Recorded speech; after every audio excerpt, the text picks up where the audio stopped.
My name is Neil Brown, and my role is compost facility operator. I've been doing that since 2009. I started here. Workplace safety is important to me because I care about all the colleagues that I work with, and I want us to all go home safely at the end of the day. Oh, when I was in my early 20s, I had a little accident, or maybe a pretty big accident, but GFL has a strong safety culture. They're trying to encourage everyone to work safely.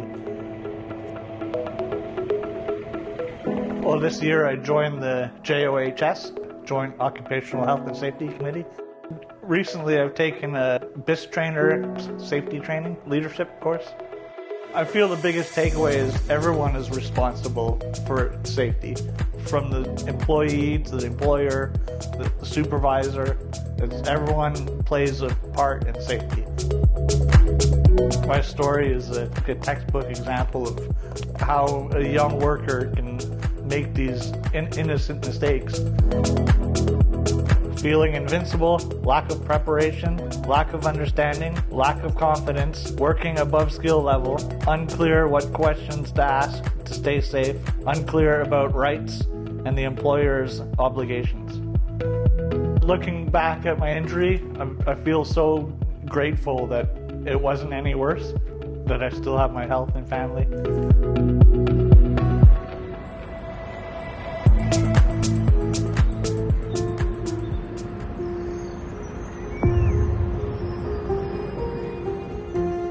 I was in my early 20s. It was January 2002. I was an artificial snowmaker at a ski resort in Quebec. But my role was to hammer ice off the guns or break free the hoses that got buried from the accumulating snow.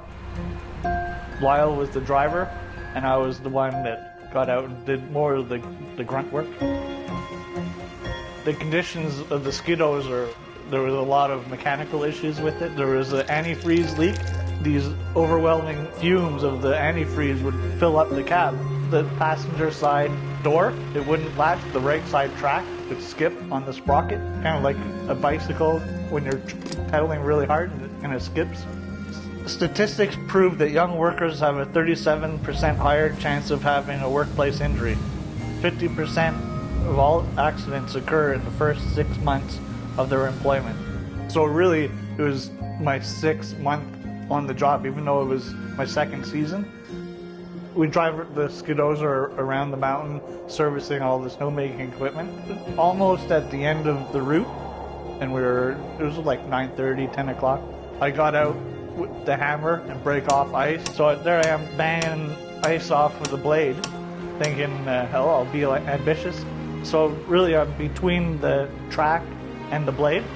Once Lyle finished, then he got into the cab. He tried to do the favor, and his intention was to raise the blade so that the ice falls off easier. This is a task we've done several times before. He stepped on the gas to raise the blade, so this time the skiddos lunged forward, and I was surprised. And so as I turned, the track hit my knee and then pushed me like helplessly backwards. My foot got stuck on the track, and it hyperextended my ankle. I'm like, geez, I'm getting run over here. I remember thinking to myself, wow, okay, this is how I'm gonna die right here and now. The skiddos stopped just before the track got to my knee. I had to yell as loud as I could, roll back, roll back. Fortunately, the skiddos rolled back, so I was able to free my foot. It was only a couple of seconds, but it was quite the ordeal, yeah.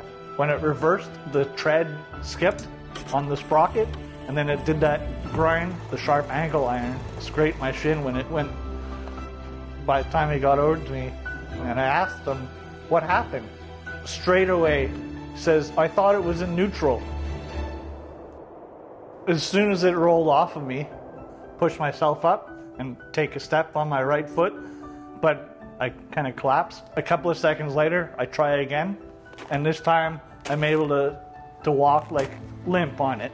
And then I thought to myself, okay, if I'm able to walk on it, it's probably not broken.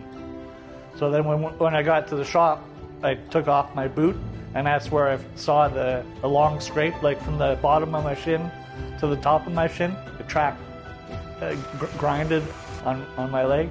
And that was through jogging pants, snow pants, and big, thick baffin boots. No, he didn't report it. No. He confirmed to me, oh, it's not broken because you can still walk on it. So basically for an hour or two, I was just walking it off, trying to walk it off. So come the morning shift comes in at 6:30, 7 o'clock, and I thought Lyle or my supervisor would brief his supervisor, the senior supervisor, what had happened, and he made no mention of it. I think I was nervous or scared, or I might have also been in shock and I might not even realize it at the time. I wish that my supervisor would have called a first aid attendant or the hospital or taken it more seriously.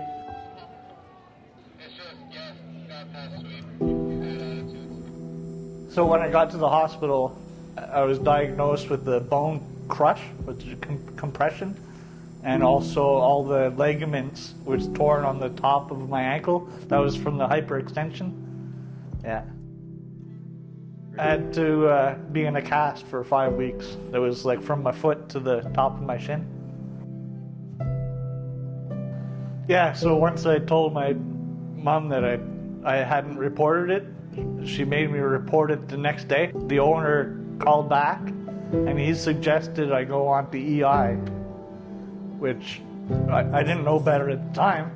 Yeah, I don't think that the employer was looking at my best interest offering me EI when they could have offered me whatever it's called, the workplace injury. Silly enough, I did return as a different role, as a chairlift operator, maybe to prove to my colleagues that I'm tough, that I can do it. My foot is completely healed. I'm so grateful that I'm able to do hiking and do sports. Yeah, I still have my health and family, so I'm really grateful that the whole incident really only lasted about 5-10 seconds, but it felt like 10-15 seconds in the moment. What really saved me was just by luck. That happened on the only closed run on the mountain, so it still had a bit of fresh powder on it. So when I got my foot stuck and got pushed back by the track, my foot must have sank just a little bit. Not lots, don't get me wrong, it still sucked. But if it had happened on a hard-packed run, a road or a parking lot, or if Skidozer kept rolling for even 1 or 2 seconds longer, the outcome would have been quite different.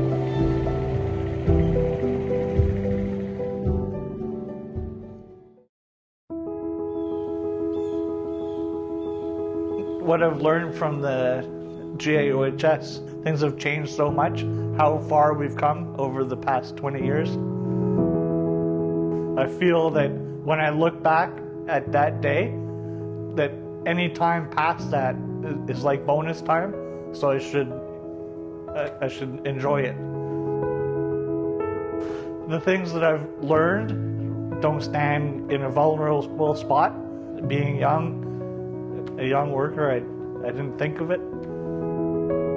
I also think that I should have spoken up more about the maintenance on the machine. For instance, the door that doesn't close without a bungee cord, or the antifreeze leak.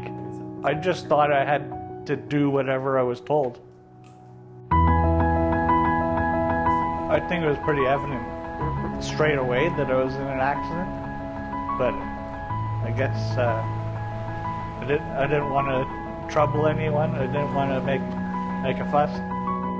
I see that young workers, just like I was, would have been eager to do things to please the employer. So gung-ho to be on the team and, yeah, I'll do it, boss.